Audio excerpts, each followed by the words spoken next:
Alchemist power farming the jungle. Yeah, and you can tell Thunder that they don't want to be the ones undercut here by the timings either, right? You take a look at their last bans, Bristleback and Razor, two heroes that can be online a bit faster than an Alchemist might be comfortable with. But there is a stack taker, there's a hero that can pretty closely match the farm of an Alchemist and bring plenty of minus armor to try and cut through the Alch before that regen can really start kicking in. That could be potentially a bit difficult for Thunder to fight into now. They don't do too well versus a TA at the moment.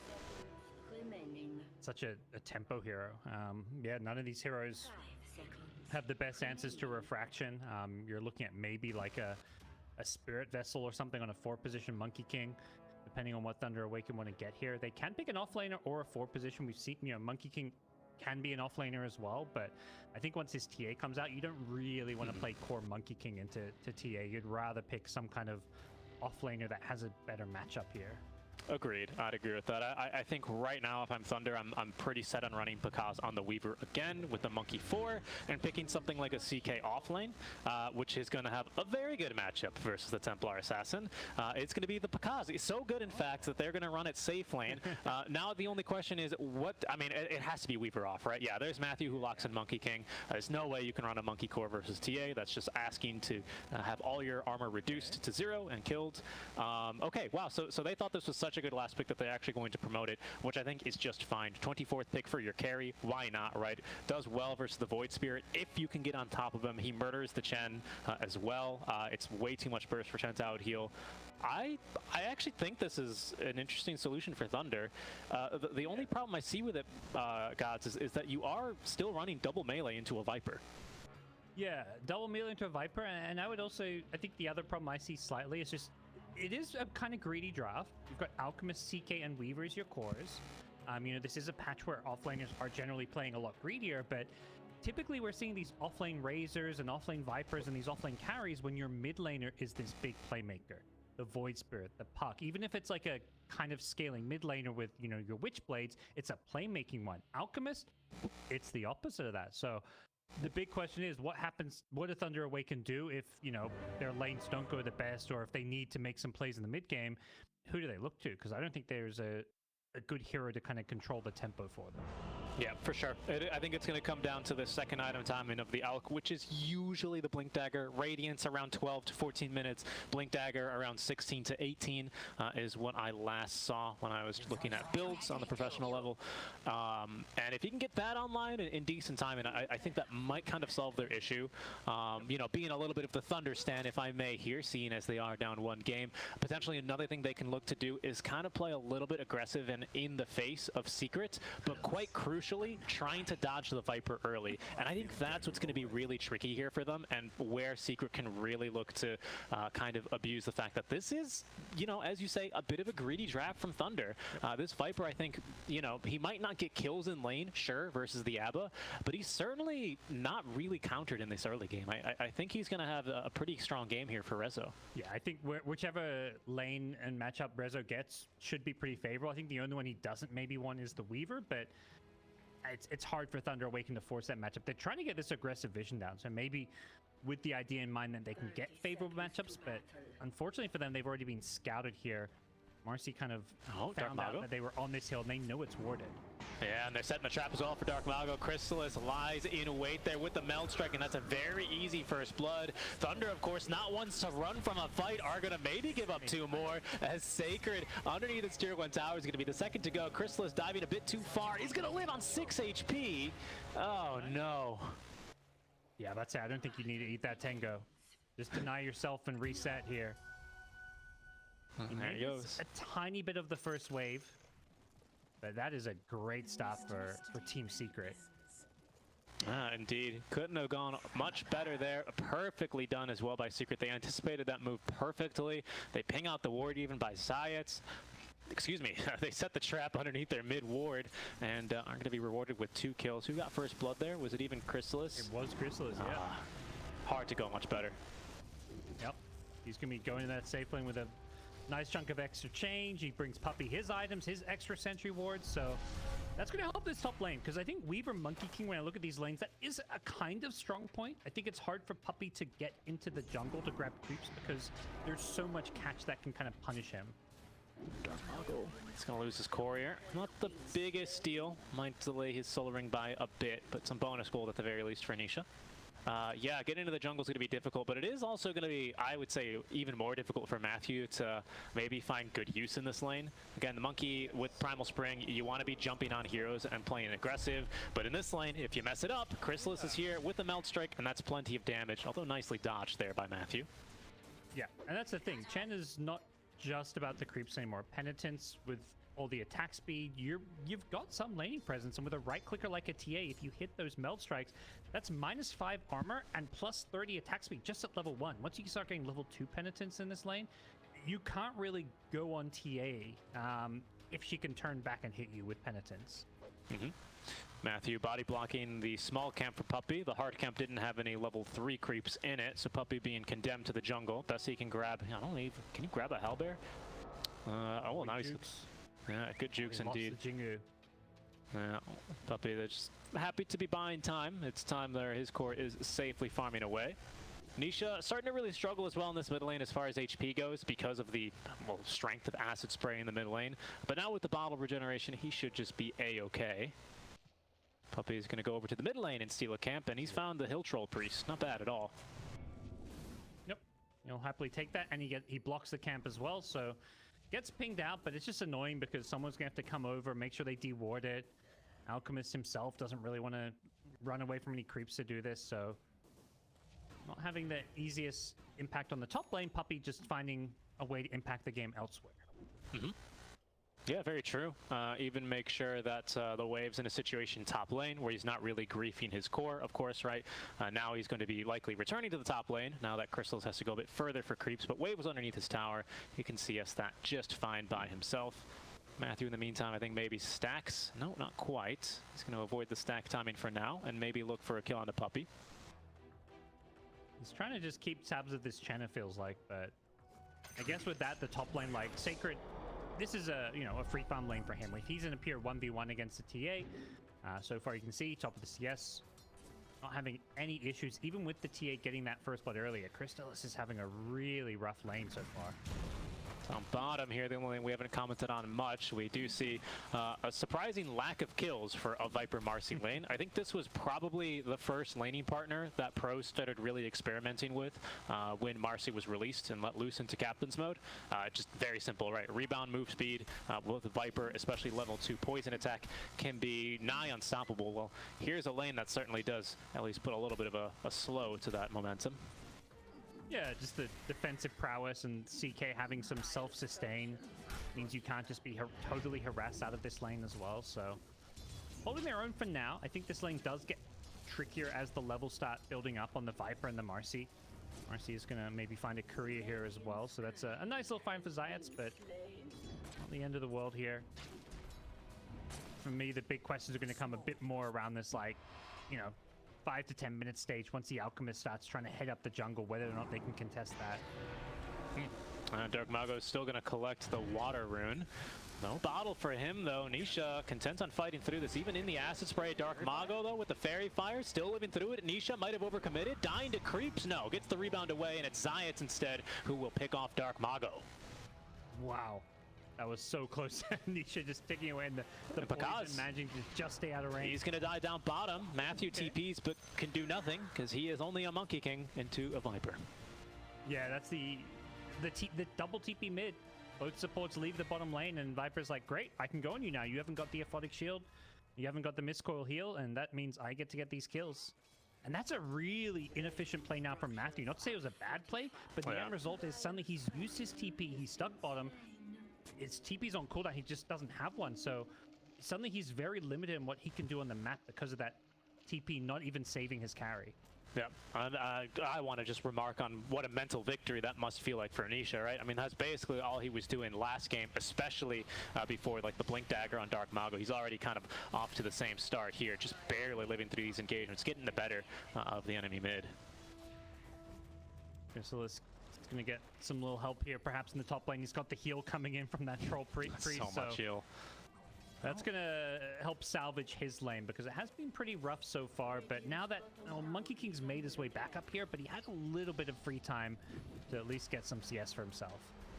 We can try and look for Puppey. He does have a lot of sustain here with the Hill Troll Priest. Probably not enough, though, as he will go. Matthew does get Jingu off that, but Crystallis is just gonna chop right through him.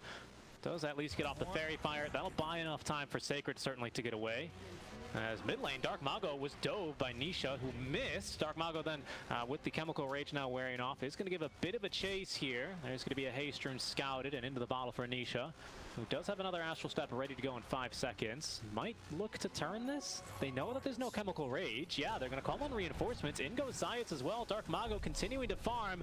Is going to farm one wave too many. Cannot pick the kill onto Zayats. Zayats isn't even going to go either to the Boundless Strike of Matthew. Ooh. It's a Secret. Just, it feels like really outplaying Thunder right now in these small engagements. Yeah, you can see why they love, and I'm sure Nisha, it's not even like they love picking this for Nisha. I'm sure he's calling for this hero. Just the ability to, like, play a hero like Void Spirit, similar to the Puck in so many ways, when you have, like, a specialist on this hero that can push the hero to the limit. Similar with Zayats on this Marcy, just the ability to go in, do as much damage as possible, and then get out on a sliver of health is just really hurting Thunder Awaken. They keep reacting to the Secret aggression, like with TPs, with counterplays, and they never secure these kills. Secret just seems to always be getting out on a sliver of health. Yeah, it's like cold and calculated here by Captain Puppey, perhaps. But yeah, they just always manage to get out, just barely get the batter. They might look again. Zayats mid. No, just a bottle refill. Oh, no, they are going to make a go, actually. But Dark Mago does get off the Chemical Rage into the Aether Remnant. The regen seems a bit too high for Dark Mago. Or is it? No, he's going to go to the Marks damage. Here come the supports. But yet again, after their core has taken now his 4th death on the mid lane Alchemist. One was for First Blood. They at least this time will get Zayats in return. But they rotated 3 heroes for that, including the off-lane Weaver. Yeah, those are the kind of plays that I feel like Thunder Awaken were making, and Secret were punishing this last game. The punish there is a Marcy kill, but realistically, like, that's a Void Spirit who just used double Astral Step plus all his spells. If you're there quick enough, you can kill the Void Spirit, but they just don't have the heroes that rotate and punish. This is maybe the downside of what they've drafted here. Or you're asking someone like Weaver Sacred to TP in, because Weaver can punish a play like that, but his TP was on cooldown, so I think that's partly why Secret knew they could go for a move like that, and at some point Thunder Awaken's just gonna have to be asking or forcing somebody to start making some plays. Yeah, for sure. Picasso has been a bit limited down bottom, especially with now Panda looking to go mid twice. He has been heavily out-denied by Viper. At least Reza with no kills, pardon. Might look to change that now. They got Misha rotating over. Nisha make that from the mid lane, as Panda is going to be the first kill very easily as well. And it seems like Picasso will get out of the line of this one in time. Careful here, though, Matthew. Dragging creeps to the Alchemist. Oh, wow. He'll pay the price, perhaps.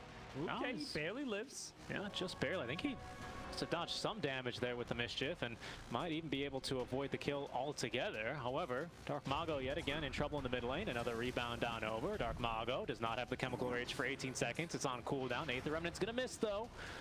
And with Panda now ready to reinforce his ally, it should be no longer a kill threat onto the Alk. Matthew's still hopping around. He's got only 150 health, so does have to be careful, but he's just looking to maybe offer a Boundless Strike if there's an over-aggression from Nisha. Dark Mago here does have Chemical Rage ready to go.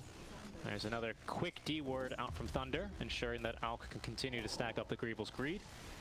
So far, no points into the Unstable Concoction, of course, for the mid-Alk. A bit greedier than your safe lane or even off-lane Alk especially would be. These lanes kind of started well initially for Thunder Awaken, but all the moves since then have heavily favored Secret. They're up 8 kills to 2, and suddenly they're the ones out farming Thunder Awaken. Other than the Alp, the 3 of the top 4 are on the side of Secret. Yeah. And they go from kill to kill with Nisha moving. Yeah, he's just free this game, it feels like. In fact, they're going to threaten Dark Mago all the way near his medium camp by the tier 2 in the mid tower. Zayats not likely to go diving versus under a mid tier 2, however. We'll probably show some restraint there. Under tier 1, though. You don't have to kill him here. You're just keeping him away from camps. Yeah. Especially when you're the Void Spirit. Like, you're kind of the the 3 position. Like in terms of farm priority, like Nisha is the lowest. Like Viper and TA are more important. Okay, Boundless Strike is reserved there for Rezo. It's Dark Mago, who might just be dead regardless, but no, there's going to be at least be the Aphotic Shield. Instead, it's going to be Matthew who dies first. Puppey already has Mechanism up. Sacred forced to at least time-lapse away, but it's going to be Dark Mago tossed back. The double stun as well collects Sacred, and with the creeps surrounding him, it's an easy kill there for Secret, who get 3, maybe even 4, as Pakaz shows up to fight with no items, and he's just food for Rezo. His 3rd kill in the engagement. Everyone's full HP thanks to Puppey, and this is probably just a tier 1 as well for the taking for Secret, already a 4k net worth lead. Yeah, and they do that like 4v5. Chris Ellis is top lane. He's taking the safe lane tier 1. This is never how our Dota game's meant to go. Carries don't take the safe lane tower. But when you're winning a 4v5 fight, Puppey with such a fast mech, and like, that's the thing. They've gone for this greedy drop. CK's not ready to fight. He laned into Viper. He needs catch-up time. Weaver's like the only one ready to fight, but that's not enough. Well, maybe Zayats has gone a bit too far this time around. Dark Mago, of course, still doesn't have the point in the concoction, so he's going to be held back by the 8th round, but rotations are now mounting up from Thunder. They at least get Zayats. Tier 1 tower's been taken, of course. These these kills don't feel good though. Like you're bringing 3 or 4 heroes to kill a support, and you're like, you look around, you're like, okay, so who in our team is farming though? So you suddenly like, oh, this is not an efficient play. Whereas Secret, TA's farming the jungle, Viper's farming bottom. So if anything, that like 30-second span when Marcy died was actually Secret favored because they got way more farm on the map. And even if you look at other objectives, TA doesn't get a tower top lane, but does put it well within deny range. And versus a Chen, I mean, he just literally throws 1 creep at that thing and it's dead already. The map's starting to close off. Look at where Puppey's farming. Sure, you know, you do expect to trade jungles at some stage, but Thunder right now, with all the tier 1 towers still available to TP to for Secret, there's just no room for them to invade enemy jungle at this stage. They're not farming the map nearly as much of the map. Sure, they have an Elk who will farm efficiently, but how efficient can you farm when you've taken 5 deaths? It's brutal. Yeah, and you can't, like, that fight made us, I kind of just want Thunder Awaken have to take because of how badly this game's going. But it you know, it just goes horribly for them because they Here comes Secret. Damage against a Chen mech. He shot, and he's going to be stunned once. Again, there's no follow-up stun, so he's free to just leave the Wukong's command. So we'll just disengage for now, and likely can look to go right back on in. I don't see a whole lot that's stopping them here, but just maybe a creep wave. Sacred. It's going to be sent back. They got vision with the Sentry Ward. 8th Remnants control is perfect there. No offlaner for Thunder. And now Panda, he doesn't even have level 6. Yeah. 8th Remnant's going to catch him. Rezo starting to stack up the damage, at least a little bit of it dispelled, but it's just way too much. Nisha now on a mega kill streak, 5-0-7. It's 3-15 here. Thunder have lost top tower in the meantime, so now even less space for them to safely farm on the map, and tier 2 could be coming soon here. Puppey's already throwing creeps against the tower. Yeah, we're seeing the problems with this draft, picking these 3 greedy cores who want to farm, and it's not totally, I mean, that's exaggerating a little. Like, Weaver's happy to go to these fights, but it's, the thing is, you need, if you CK at a better lane, this game could look kind of different, because suddenly you've got a CK Weaver who are both really strong. Monkey King can like give vision and set things up, but the lanes, you can't expect lanes to go well when you're up against Viper Marcy and up against a Chen. Now, a nice job by Secret, just obviously recognizing the position of the game, and that's their tower for the taking. Thunder in no position to be looking to contest that. So Secret, they bring 4 heroes down bottom with the Chen creeps, and that is a tier 2 down 14 minutes into the game. Such a fast tower. They've Weaver again, but he's got time lapse. Yep. Yeah, he'll get out. Full Vessel on him as well, and I believe Dark Mago now has Radiance completed. Panda at least going to live a bit longer. Some precious seconds, a bit more farm, maybe for Dark Mago, but no more for Panda, and likely no more for Matthew as well, as he is going to be the second to fall. Rezo already has, oh my goodness, he has farmed a full Dragon Lance and 1 of 2 ultimate orbs for Eye of Scotty. He's absolutely massive. Meanwhile, top lane, Chrysalis is just solo killing a Chaos Knight. That's not why they drafted the CK. There's going to be a stun onto the TA at least, but Zayats rotates to the tier 1 tower. There is no tier 1 tower here, by the way, for Pakaz to receive reinforcements. It's only Sacred, who can, all that he can muster is just simply a Sakuchi on through. They are diving now for more as they look for Panda. They know he's got no ulti ready. Ward erected there. As there's Puppey just doing Chen things. He's going to set up for the kill. Onto Sacred. Panda, easy pickings underneath the vision that Secret have now put up there. And this is maybe another tier 2 tower? Oh my goodness, this is... The good news is Dark Mago has snuck his way into the enemy jungle. He's more safe where he can farm, and there's a decent amount of farm here, and he should be able to stick around undetected for a while. The bad news is Secret's probably going to get Roshan and be poking at your high ground soon, but at least Dark Mago has found himself into some farm here. That is certainly good news. He finally has gotten as well that first point in Unstable Concoction, so now you at least have a second, maybe a third stun, I should say, with Boundless Strike as well available for Thunder. So that is something. Radiance online, BKB at this rate is not going to be too far. I mean, it's still an Elk. He's still the richest hero in the game. The problem is he's just not really ready to 1v3, 1v4 even, it feels like, with Puppey at this stage, being so strong. Oh, and perfect timing, double damage rune as TA completes Desolator, so this is probably free Roshan. There's no vision, there's no items that Thunder Awaken can really fight around there. They're not grouped for a smoke. This is just, we're going to farm while you take Roshan. And I mean, the team fight even for Thunder is not really all that great, is it? It's basically just our core runs at you, it throws a stun, and then hopefully we kill you. There's not a whole lot of, you know, it's no arena, it's no kisses. Oh, by the way, Roche is dead. That was fast. Aegis, of course, for Crystallis. Yeah. And yeah, I mean, you're gonna have the high ground advantage for that team fight theoretically. So maybe you're looking, you know, finding under asset under Wukong's, but I think similar to that fight we saw at the tier 2 bottom hold, that Thought Weaver. Pakaz? Yeah, they get the DD? Pakaz's CK, yeah. Okay, gets off the ulti, 4-second stun. No, it's not good enough onto Nisha. Pakaz, at least with the armlet toggles, getting out of this one alive for now, but the melt strike as Crystallis will nuke through one. Nisha even catches Sacred, who is going to be forced to time lapse. Oh, but he's all the way back bottom, GoDz. He TP'd. And Panda's dead as well to Crystallis. There's no one on the high ground. It's just Rax. I would say multiple lanes, but luckily there's a tier 2 tower mid. They could go for bottom lane, but maybe they don't want to make the trek across the base, but they delete buildings here. Rezo's got the shard on Viper too, so he can hit some towers. I love this pickup. You know, this game is just all secret.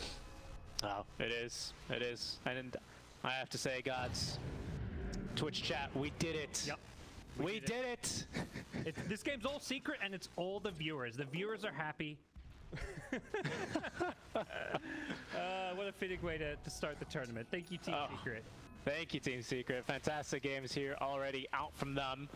Still some time to potentially turn it around for Thunder, but now it's already feeling like we're grasping at straws. This first Aegis is usually when we say, okay, don't get too greedy, don't go high ground, but I mean, all systems go. Let's get up there. Here goes Crystallis kicking this one off. A nice stun onto him, but already Pakaz feeling forced back. In goes Dark Mago, has a BKB. That could be the first life here onto Crystallis as the Chen heals. Not enough. That Smack and Hand of God both used. They have the Acid Spray and the Wukong's command both up. Alk is ticking down, but still kept alive. Another stun coming for Crystallis, but they do get him at least outside of the Wukong's command. Dark Mago chasing for more under the cover of the BKB. Will force back Secret. Only losing the Weaver as well. A respectable hold, but where do they go from here? I mean, a respectable hold. I mean, I guess they buy some time. Like, there's no more Aegis to worry about. I think if you're Secret, you're like, okay, maybe we need to wait for like this Blink or BKB on TA, but if anything, I think you just feel like we do want to keep punishing. They've got no items to keep fighting. Oh no! Hurricane did. He tried to TP out. Ambitious? Ambitious? I mean, some would say, I think no other moves to make other than just that. Yep. Such is the state of the game right now. They're ready to go once again. They can just keep... Oh no, the Alk. Yeah, the poke back. The force tap at least does get Dark Mago to safety. Matthew putting himself on the line. Finds only one with a stun as Zayas is down to the low ground. They'll throw at least an unstable concoction at Rezo, a parting gift. But I suspect they'll just be basically right back. Pakaz back in 5 seconds though. Will give them some pause. I reckon Secret are going to look to farm up another volley of items before they make another go at high ground now. Very controlled from Secret, like not overextending, even when it looked like with the Aegis, like maybe the TA was going to die twice. The Marcy was there. Like Chen's heals won't cooldown, but Marcy's like, don't worry, I've got you disposed, pulls him out of the Wukong's command, gets it back to safety, and throughout all that, it's like Secret lost just an Aegis. Like it was just a perfectly well-composed high ground push where they never overcommit on anyone. Absolutely. Mid lane. Oh. Thunder again, they bumped them time, themselves a little bit of time to do something, but what they can get done, a lot of auto attacks missing, at least courtesy of the Radiance. Darkmago easily living through that kill attempt. Zayat is going to pay the price here. So a man up now are Thunder as they can continue trying to reclaim parts of their map. Yeah, they want to. This is as close to their time as you got to imagine it could be. The BKB's out on Alchemist. I mean, CK Pakaz would love one himself, but I'm not sure he's going to get the luxury or the time to necessarily farm one. But for Seeker, I think, you know, they're going to be at a bit of a crossroads here. The TA's BKB not out just yet. The Viper close to Skadi. That's definitely an item you can wait for him. Yeah. The BKB is the one you're kind of going to ask yourselves, like, how long can we, you know, farm versus do we want to keep applying pressure and putting them on the back foot? Yeah, very true. I wouldn't mind a Blink Dagger either, if I'm being completely honest, on Darkmago at some stage to just kind of make your catch a bit easier. Of course, AC feels a little bit more important for him right now, so he can start doing a bit more damage. That seems to be the issue, especially versus a Chen, right? I mean, especially with a Chen with Holy Locket already online. I don't know if the Holy Locket will keep him online long enough here, though. He does get a nice little Hurricane out towards Nisha, who is going to be a good backup, but closing the gap is Darkmago. Throws the stun here onto Zayat to Sacred. Now looks to turn plenty of minus armor. Zayat is melting here, but Darkmago might have overextended. There's the Hand of God out from Puppey, who's very fast, courtesy of the rebound, and Darkmago is just going to go down to Crystallis. Panda likely to follow. No ulti on him for 10 seconds. He's also underneath the ward, so Rezo can just spit at him from distance. That's now Skadi coming to him. And Thunder look for an easy kill, quote unquote, onto the Puppey Chen and only find themselves now down a mid laner. Yeah, when Puppey get this much farm, there's no easy kills on his Chen. Because we'll be able to TP out this time around. But yeah, that Chen's a bit of a bait. You've got Mech and Holy Locket, even with the Spirit Vessel charges. Puppey gets helped out by his buddy Nisha, and even the reduced heal was enough to keep him alive because it was really just Weaver who was able to chase him down. And now Weaver's got no Spirit Vessel charges, which makes things so much more difficult in these fights to get these kills. Spirit Vessel, Eye of Skadi now, right on Rezo to further reducing lane. It's really starting to add up. This is, of course, a secret without Aegis. Roche can't even respawn for another minute and a half, and yet they continue to poke high ground. They even get the Fortify out from Thunder. But the items that at least they continue to come online for Darkmago. He's rapidly approaching this AC. Maybe he has it up by the time to fight for the last barracks. It does kind of feel like that kind of game, especially as his courier is sniped on its way to the secret shop. Yeah, this is definitely going to be one of these games where Thunder Awaken are going to have to make some desperate plays, but also just like, you know, 5-man smoke. Let's just try and get the jump on Secret. We can't have these fights where they have a positioning advantage. They, you know, they camp a high ground by a ward, play around all their heals. Thunder Awaken need to be the ones trying to find some way to jump, particularly heroes like the Chen who bring all this heal and save to the frontline cores.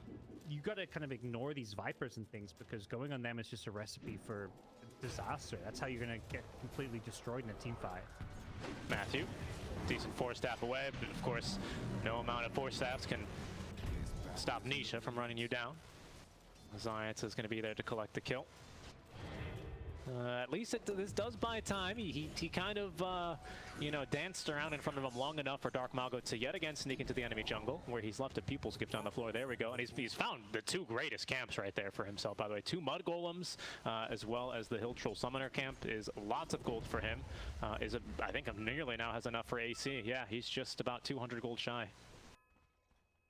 He's happy with that and done a good job just getting into this top jungle. They seem to have an idea of that he's up there.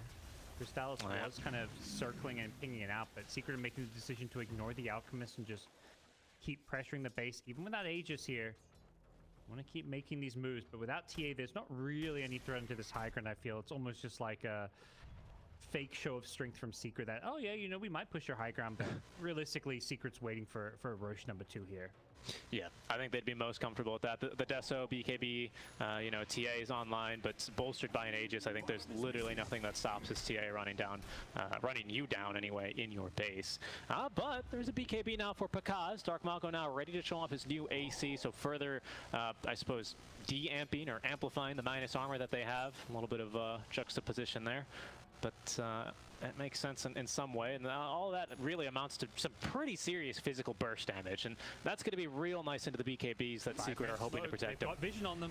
Here they go. What are the Roshan? Oh, but Nisha, he interrupts it all. Silences 4, might be able to pick off both supports at the get-go. Pakaz as well, kept away from Rezo, who is going to be kiting around Dark Mago, stomped as well by the Puppy Chen creep. BKB active. The Chen heals coming through now as Chrysalis easily fights through Pakaz, who is left worse for wear on the high ground. Sacred left turning tail to run as Pakaz at least able to evade death for now, but Chrysalis continuing to give chase with the Meld Strike, has the kill. Sacred run down by Rezo, and it started off so good for Thunder, but quickly went down the drain as even Dark Mago farming right next to the outpost is going to be the last to go. A full team wipe there for Secret. Roche is up ready to go, but it's not going to matter because Thunder will throw in the towel. Yeah, that was the 5-man smoke. They could be roaching. We've got a ward there and everything. All the conditions for that fight were meant for Thunder Awaken to have a good fight. They just finished like their key items, the BKB and the CK, but you still see like the downsides of their draft. They don't have a good way to start a